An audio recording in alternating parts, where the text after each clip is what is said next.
Hey guys, Godric here with Dragon Masters, bringing you another video this week. This week we're going to be talking about what rings should you be using when you make woven belts.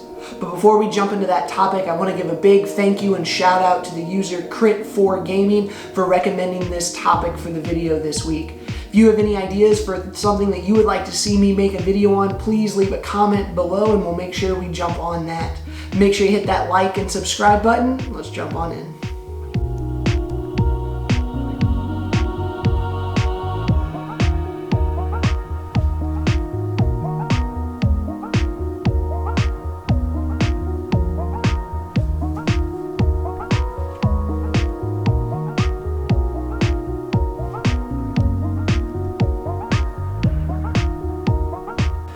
Alright, I've got some rings laid out here. We're going to start with the rings that you should not use and work our way up to some of the more unique rings that you should use.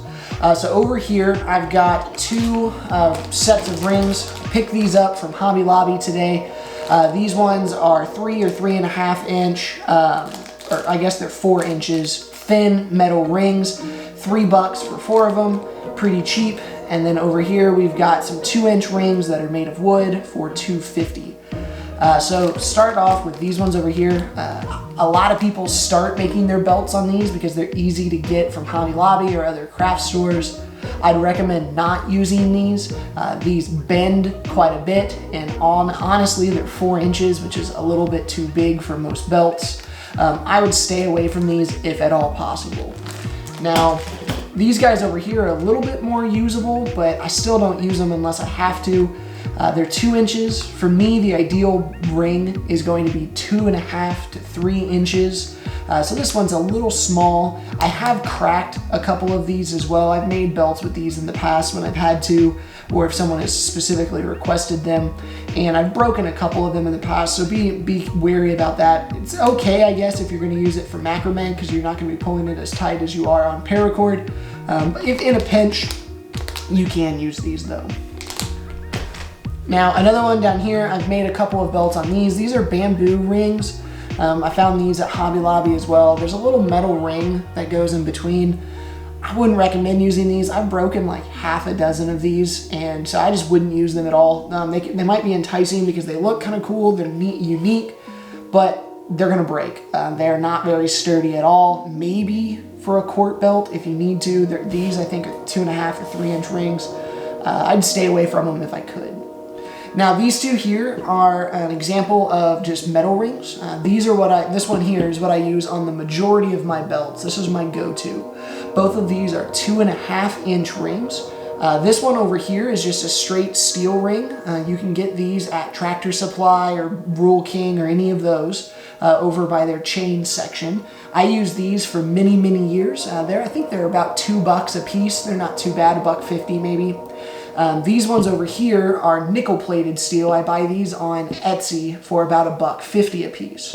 The reason why I switched to these a few years back is, I don't know if you can see it on the video on here, these rings will rust as they get wet, and it doesn't look very good. It can rust underneath where you're weaving, and it's just not overall the best thing to use. So the ones that I use most of the time are nickel-plated steel. I find these on Etsy. They're 2.5 inch rings. They're about $1.50 a piece. I just buy 50 of them at a time, keep a big box of them in the house, and that's what I use most of the time.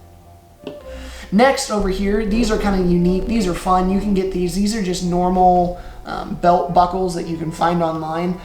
They make a thinner belt because you can't really get as much cord on there, but you can do some really fun things with them. You can see this one here.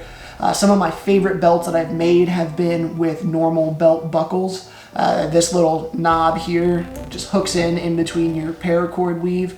I made one that is a belt buckle that has a cross on it, and it's a spinner, like the whole belt buckle spins. So you can do some really neat things with that. I wouldn't recommend fielding and fighting with these because they aren't the most secure, because you're not wrapping it around a whole ring like you are with the other ones. But you can do some pretty cool things with them. So now, this is the belt that I wear every week. It's one belt, it's a double belt.